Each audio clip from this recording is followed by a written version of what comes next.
Hi, and welcome to Slot Leader, a Cardano finance podcast where we bridge the gap between the world of traditional finance and businesses and the world of blockchain technology. I'm your host, Umed Saidov, and in today's episode, we will explore the issue of marketing in crypto. Our guest today is Artem Chestnov. He is the CEO of Ubex AI. It's an AI-based marketing platform that lives on Ethereum, and he is going to be sharing with us his thoughts and his observations about what marketing should entail in crypto. So if you are in this space, if you are a stake pool operator, especially in Cardano, this episode is kind of for you. Before we go on, I would like to make a special announcement to all our viewers and listeners out there. We have reached more than 1,000 subscribers on our YouTube channel, which is a substantial milestone for me. We started this whole thing back in September 22nd, and fast forward 2 months and a change, and we've got a robust group of people who watch our show regularly and interact with us. To that end, I would like to also say that I will be conducting Ask Me Anything sort of questions, information sessions, AMAs, and I'll be announcing those on Twitter. If you are following me, you will be able to receive those notifications. I'm thinking about doing those on the weekends, and it will be a perfect chance for us to interact. And if you have any questions, I'll be more than happy to answer them there. So stay tuned, and thank you so much for watching and listening and supporting our podcast. If you are a Cardano stakeholder who would like to support this podcast, you may do so by delegating your stake to Skylight Pool. Skylight Pool is a professionally managed Cardano stake pool that's been there since the ITN, and we've produced a lot of blocks and a lot of great rewards for our stakeholders. So if you're looking for a pool to delegate to and you like the type of content that we're putting together, you might want to consider our pools. The tickers are Sky and Sky2. As always, I would like to remind our viewers and listeners that Slot Leader is an educational podcast, and as such, we do not provide investment, financial, tax, or legal advice. So every week, I take a look at what's been happening in the crypto sphere in the past week and bring to you some of the most prominent and economically significant sort of news events and kind of hash them out. And in today's episode, I would like to cover the significant event that took place this past week. And it is the introduction of Top 10 Crypto Index Fund by Bitwise. It is a very significant event in a sense that it provides avenues for institutional investors to invest in digital asset space. We know that Grayscale has been doing that for quite a while with their own fund, but this type of fund is quite new in the sense that they take top 10 cryptocurrencies and then weight them by market weighting and make them available for institutional investors and high net worth individuals.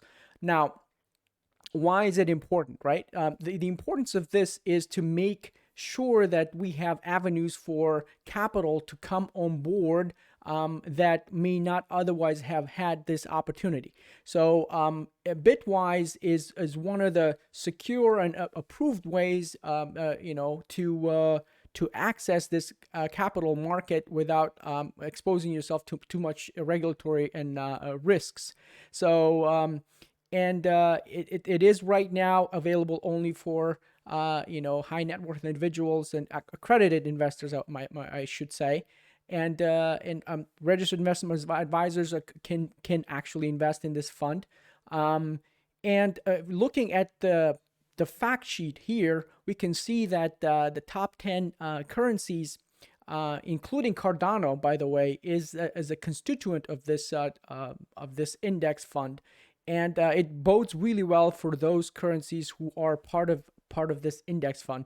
So I'm super glad that Cardano can be purchased through this fund, and it creates demand for the top 10 cryptocurrencies that that are included in this index fund. And the other thing that is significant is that we have now a surefire way of creating these funds. And now Bitwise was the first one, and you can see that they're charging quite a significant amount of money. I think the fees are 2.5%, which is very fat for this space. You take top, it's an index fund. It shouldn't be that expensive, but you can see that there is a demand for this type of asset, in both how much they are managing to charge, and also how much the fund is fetching in terms of open market prices. So at this point, today is December 14th. We have the net assets, underlying assets,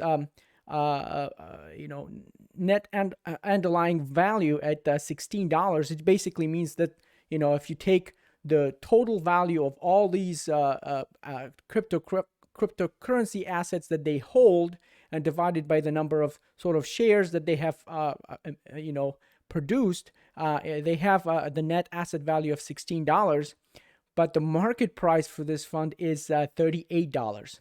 So if nothing, this metric should tell you that there is a huge demand, and that investors are willing to pay a huge premium on this asset class in order to have access to it, or to have exposure to it. Now, I would like to sort of cover this thing a little bit more in detail, because in terms of exposure, when you think about the asset classes and exposure, it doesn't really matter what these constituents, the top 10 cryptocurrencies, do in terms of pricing. The way these index funds are constituted is that the company behind it, Bitwise, basically buys the top 10 according to the rules that they identify for themselves or establish, and then make that top 10 available for institutional investors. It doesn't really matter usually if it's rules-based.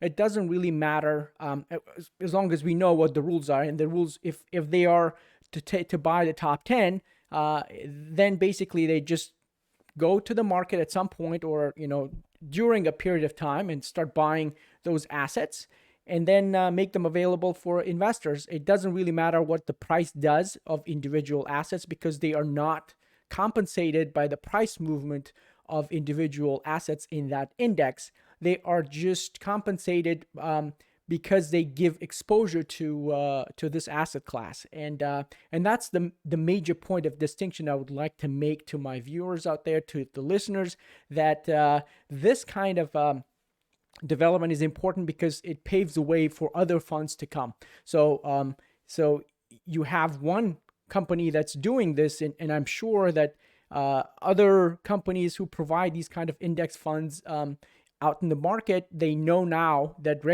from a regulatory perspective, there's one precedent that has shown that this can be done and it could be replicated. So it bodes really well for the entire space, and I'm glad to see this happen.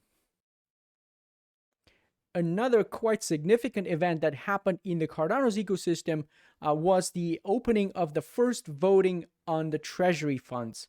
So for those of you who do not know, the Cardano ecosystem has a treasury fund that funds different projects every 6 weeks. I think that's the cycle at this point.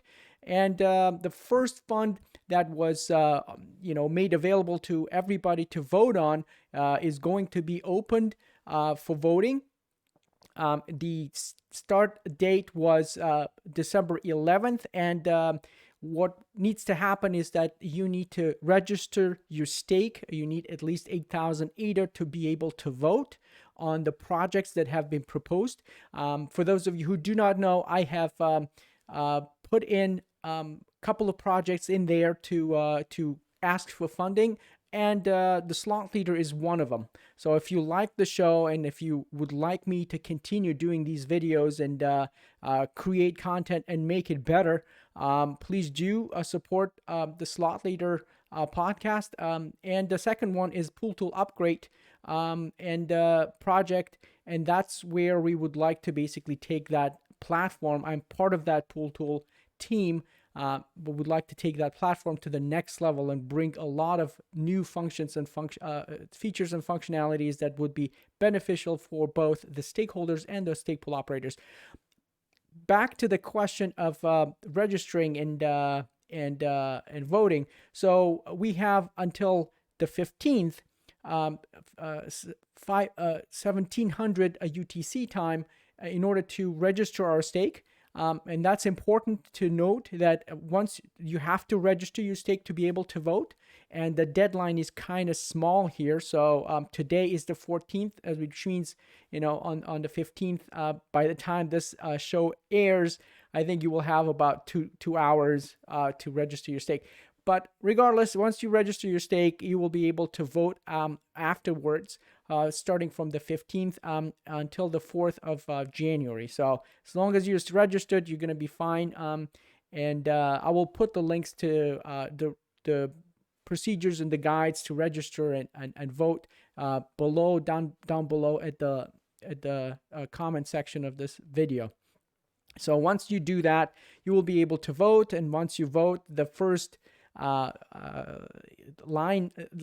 of projects will get funded from the decentralized treasury, which is a monumental achievement, I would say, in this space for a decentralized platform like Cardano. I would like to thank everybody who worked on this project tirelessly, including Dor, who is the project leader, I think, on this from IOG. And I would like to interview him one day when he is less busy. So yes, congratulations again to all of you who are supporting Cardano, who are part of this Cardano community, and this is a milestone. Today we have a special guest. His name is Artem Chestnov. Many of you may not know this, but Artem was the person who was pivotal in my introduction to cryptocurrencies. He is the one who got me that VIP ticket in 2017 in New York in a conference. I decided to basically take up on his offer, and he fast forward 3 years, and here I am. I would like to welcome you, Artem. It's great to see you again and to have you on our show. Thank you, Matt. And I'm really happy that you have received that ticket, you enjoyed the conference, and you enjoy being in crypto now for so many years. Absolutely. I wouldn't want to be anywhere else at this point. It's a fascinating industry. Artem, for those of our viewers that do not know your background, could you please tell us a little bit about yourself?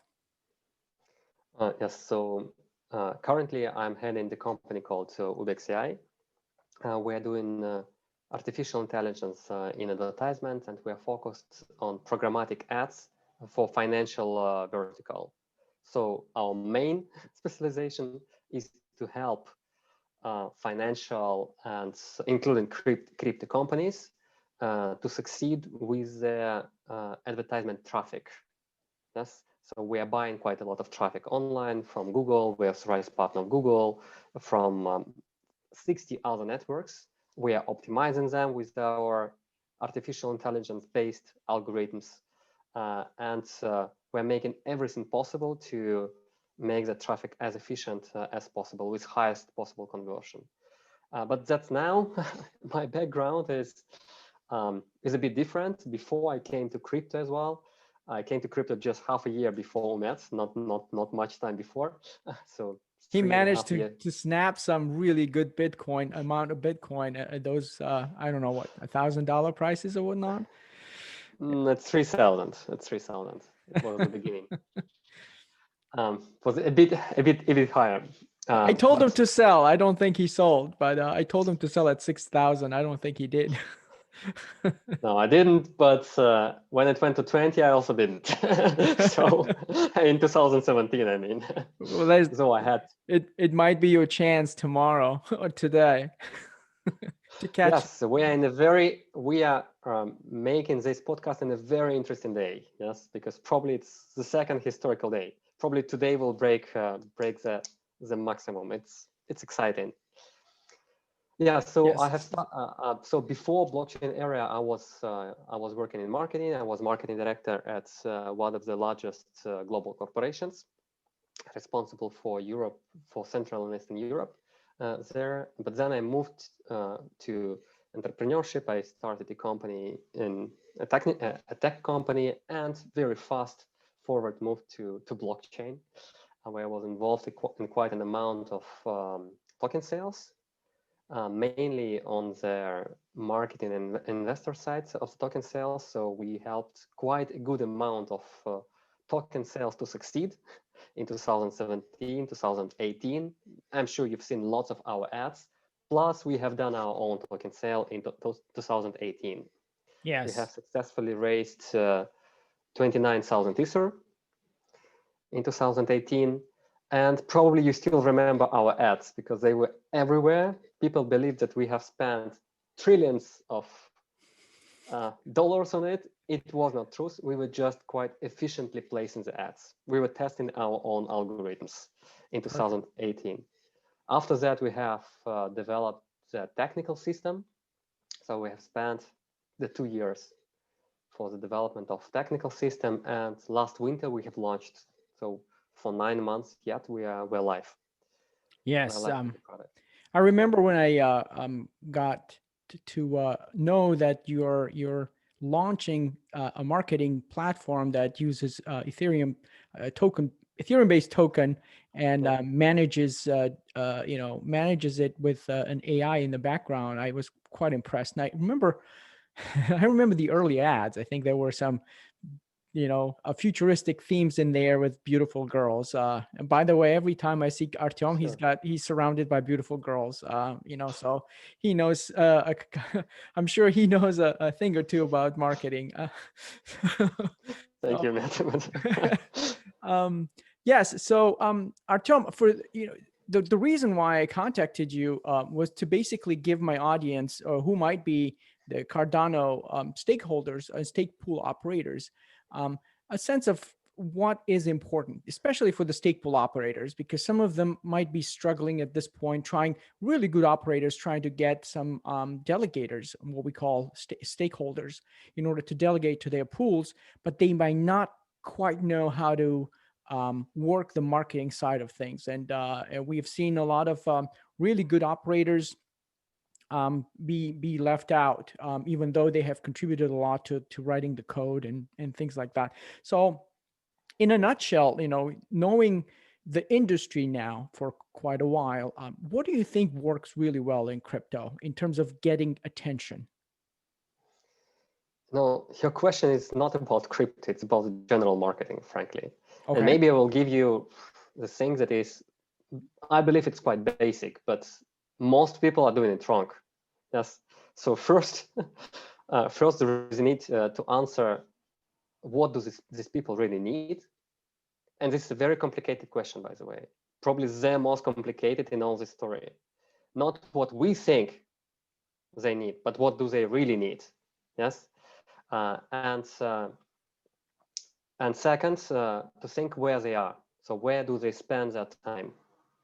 Yes. So where to find them? So coming back to the question number one, what do they need? Sometimes we believe that people need, for example, to eat a hamburger. Yes. So they're selling to them hamburgers, but in reality, they're just hungry. Yes. And that's a very specific need. They just want to eat something to fill in their stomach. Or they want to eat hamburger because they have a romantic date. Okay, hamburger for romantic date, not really, but okay. Maybe in Russia. Maybe somewhere else, yeah. But I mean, there are different reasons why they might need that specific hamburger, and you need to sell it completely differently. You need to market it completely differently in that cases. In many cases, people just need a big button with where it's written money, nothing else. Yes, a big button. So they want to push it, and they're looking for such a button. In many cases, in crypto, that's case number one. Yes, and so think, what do they really need? Maybe they need just money. Maybe they need some knowledge about Cardano. Maybe they need something else. Maybe they need diversification. So they need to to think about the lower risks that they are getting because of something. Yeah. And then second again is to find where they are. Yes, the first part will give you the knowledge what to tell to people, and second is more important because it will tell you where to tell, because that's more complex. As we are all online now and attention is distracted, you really need to push hard in order to get to the right channels. I see. Where people are. Now, in terms of channels, now that you've touched upon this issue, do you believe that the search ads, like the ones that are placed on Google, are more effective, or do you think the video ads are more effective, or you think placing your ads in specific targeted sort of websites like CoinMarketCap could be the most effective one? The product is pools, right? Yes. Because it really depends on the product. Yeah, let's say it's pools, stake pool operators who want to build awareness about their pools and their value proposition in that regard. Look, Matt, all the channels can be divided on two groups. Group number one are awareness creation channels, so something that talks about you, yes, something that gives you high awareness, yes, so that people know who you are, yes. The more, the better, the more of the target audience.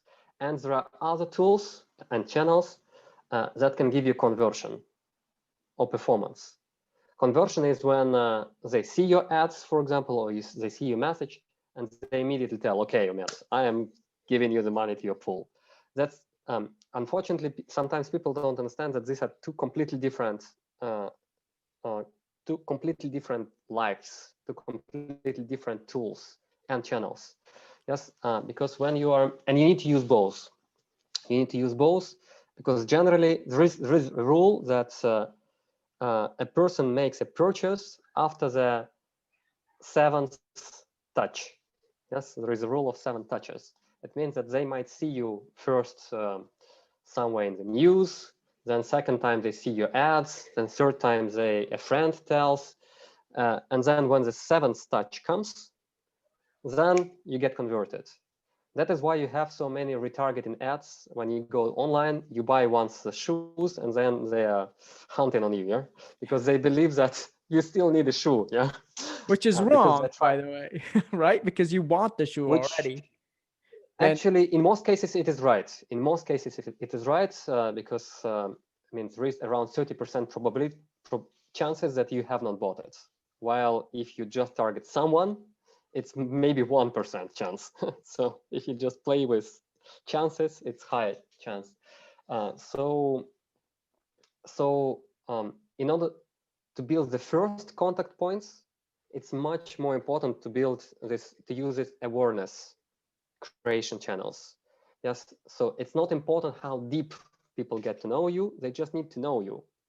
They need to know you exist. Yes, and could you give us examples of those awareness channels, and then we can go into conversion channels? Yeah, just to make life simple, there is one example of a perfect product that uses only this channel. The name of this product is Coca-Cola. Yeah. Okay. Yeah, my former boss from FMCG actually was marketing head of Coca-Cola. Then he moved to our company. And so I have seen all the marketing plans of Coca-Cola. Yeah, they only use awareness channels. So they put signs everywhere. They buy ads not by the principle of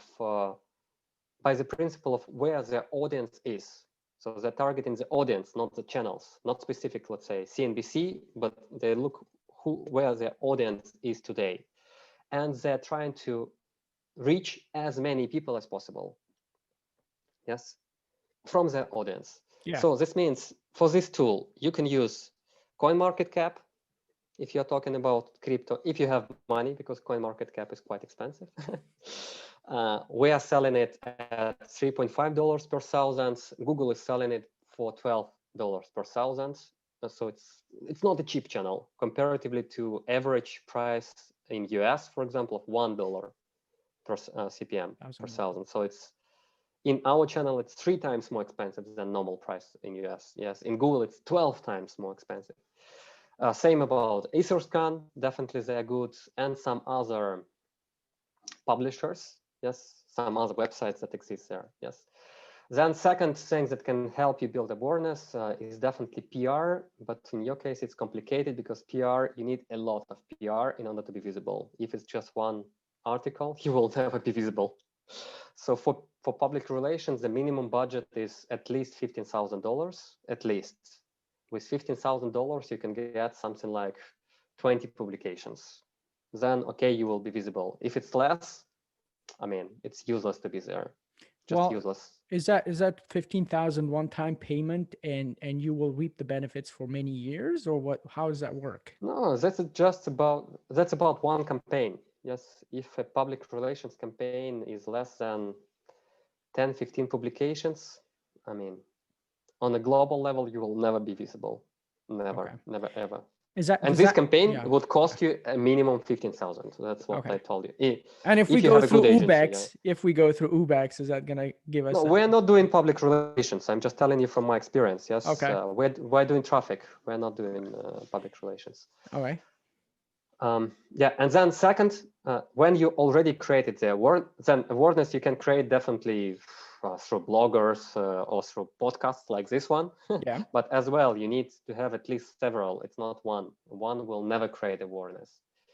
When you already created awareness, then you can move to performance stuff that can convert. Meaning that if you place an ad, they click and they buy immediately. Yes. This is a slightly different ad. You need to give a very different message there. In the message number 1 that I told you for awareness, it's more important to put a beautiful lady or some funny stuff or whatever that attracts, or cars or whatever that attracts attention. In the conversion, no way. In the conversion, in the second part, you need to tell, do it now. Yes, or only today you have a special offer of additional 20% to your pool, yeah, or whatever. It's something you have to do right now. Yes, it's about urgency. And you have to prove that it's needed right now to a person. For example, you put exact numbers on the ads or on the message. So very different type of a message. And you put it in a different channel. Yes. You put it in Telegram channels, yes, because it's, I mean, people immediately click. You use much more mobile than desktop. Okay. Yes, because people immediately click. Yes, on desktop, they watch, they do whatever, yeah. You stop using videos. In the first approach, you can use videos. In second approach, you will not use videos because, I mean, videos, they are watching, they are not clicking, yes. No, they're clicking, but less. Yes, it's much better to use banners, not the videos. You stop using audio. Audio is only used for the first option, etc. Yeah, so you change the channels. Yeah. See. Now, I hope that it answers in general. Oh, absolutely, absolutely. That was great. And so you're saying that you could have either or, you could have both performance and awareness, or do you need to sequence them in the sense that you first build the awareness and then you work on the conversion? How would you, if you were hired or if you were in charge of the operations of a pool, for instance, marketing operations, just imagine, right? And this is what we're doing here in Slot Leader. We're tapping into your brain as a specialist, and you're given a budget. Let's say that you're giving a budget, a decent budget. What would you focus on first, and what would you do second? First, I would, if it's, let's say, quite a big pool, because it really depends on your budget size, what you can afford.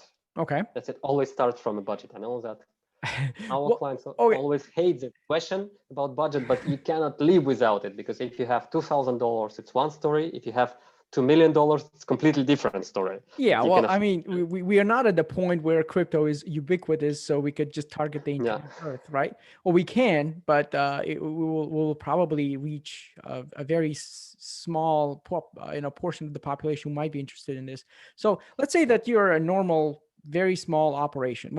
How would you make these dollars go the furthest? What would you focus on first? Yeah, so in general, the part number one, again, is to create awareness and establish the quality. That's much more important.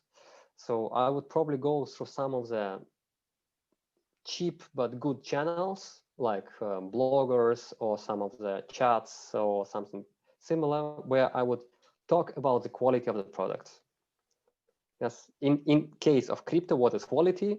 Quality is about security. Yes. Yeah.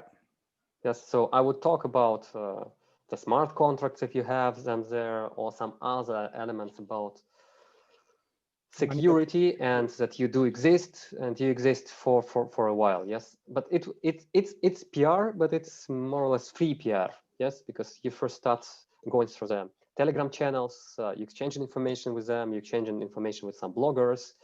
Yes, you are using Twitter and some social network just to start. In the beginning, it's complicated with social networks because you don't have the scale.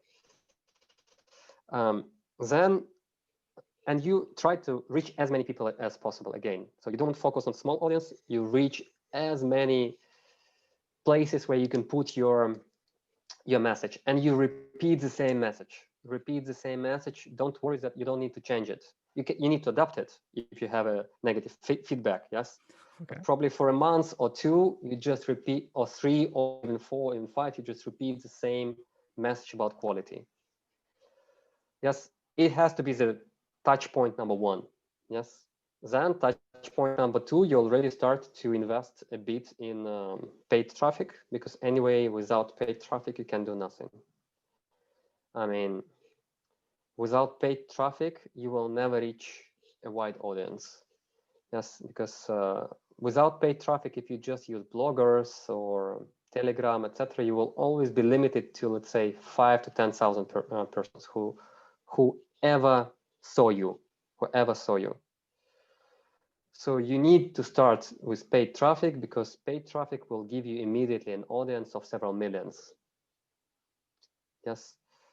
You can try to go for, let's say, cheaper options if you don't have a budget. You can go to CoinMarketCap if you have more budget, yeah.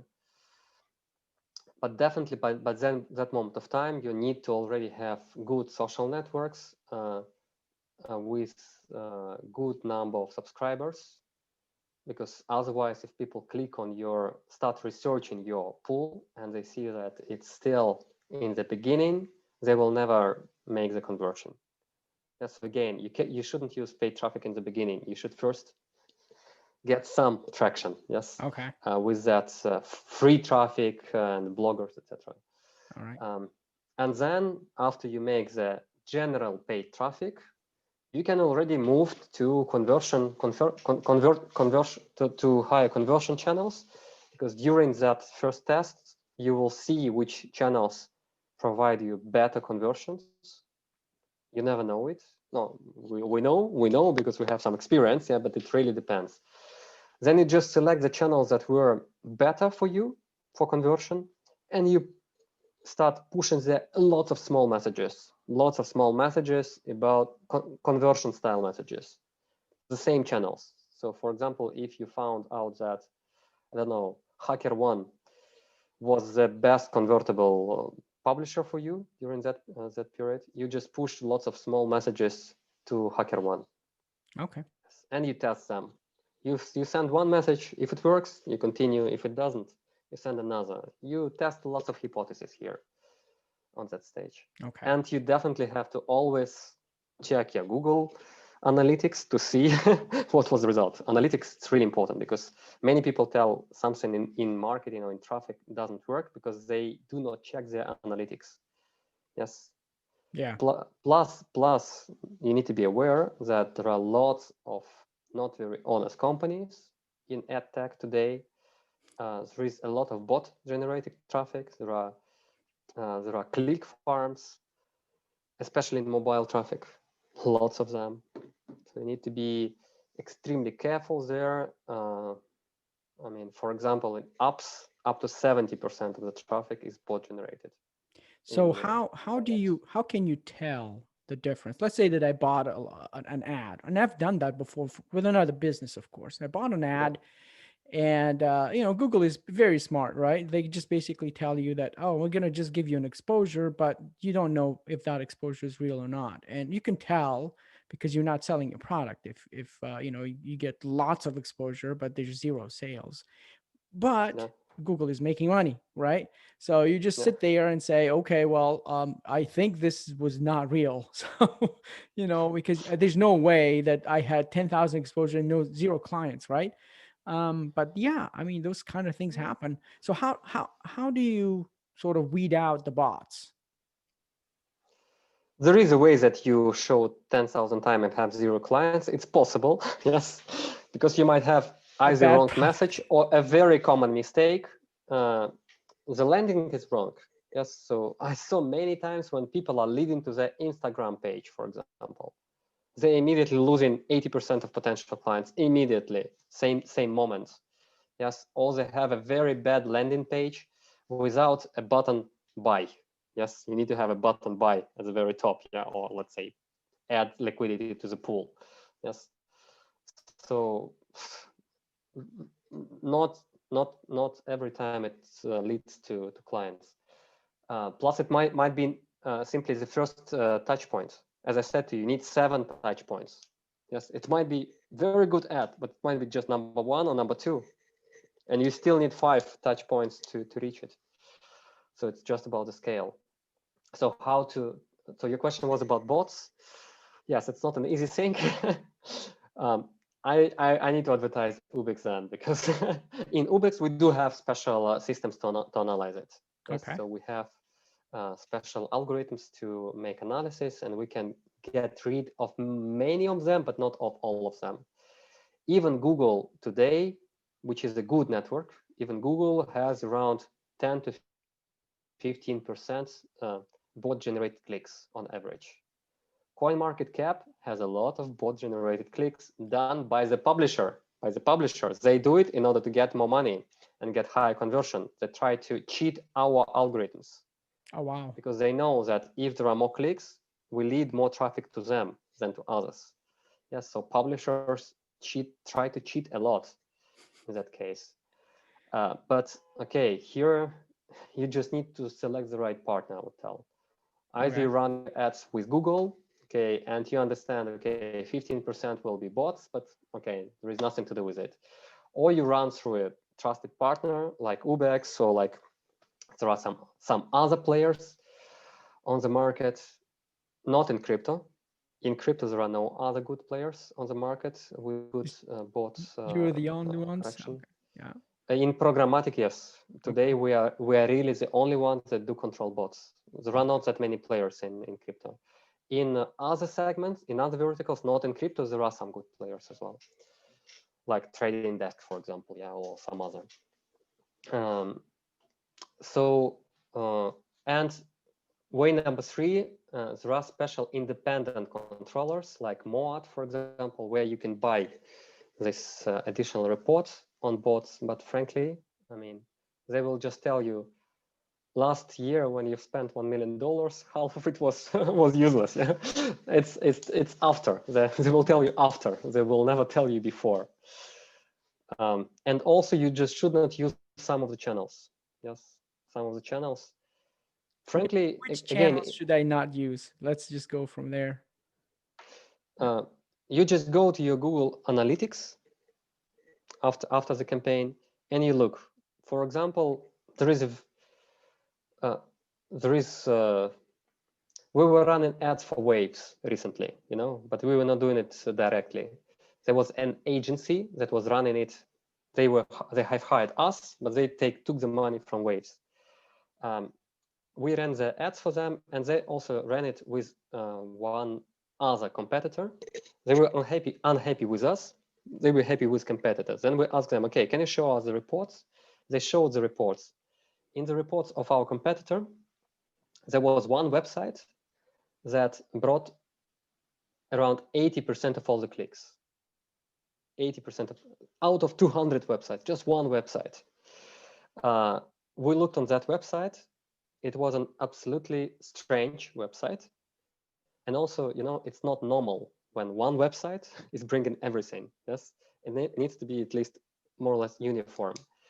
In result, the total results were better than in our campaign. Yes, but when you look into details, you see that in their case, it was just one website. In our case, we had it everywhere. Yes, we had quite uniform results, but we had in total less clicks. So it became quite clear that that website was not really an honest one. Yes, it was some, let's say, we immediately block such websites, for example. Okay. Yes, some of the competitions, they don't block, some advertisement agencies do not block it because they prefer to have higher budgets. Of course. Clients. I mean, it's a game of incentives, right? They get paid more for more traffic, so yeah, they're not incentivized to actually be the police for quality. Yeah, and one last advice on the bots: you shouldn't be scared of them. But so first, just do your analytics, and second, try not to use too many in-app traffic. So when you go in-app, most of the in-app today is bots, just because you cannot really control it. Okay. Yes. On desktops, you can control it. There are algorithms. In-app, every in-app has a separate algorithm. So you cannot really create one universal algorithm to control it. So in-app is just crazy with bots. Okay. Well, thank you very much, Artem. It was great having you. We're right at the end of our dedicated time. It was again, an enormous amount of insights that you provided today for us and for the stake pool operators in Cardano ecosystem. So thanks, for your input. If you have any last words you would like to share with my audience, this is the time. No, I'm glad if it was useful. But Matt, if you need any help there, I would be always happy to help you with any kind of campaigns. I mean, just with advice, with concrete advice, or with something. Absolutely. Just do not be scared to test. All right. Yeah, marketing is about tests. It's not about knowledge.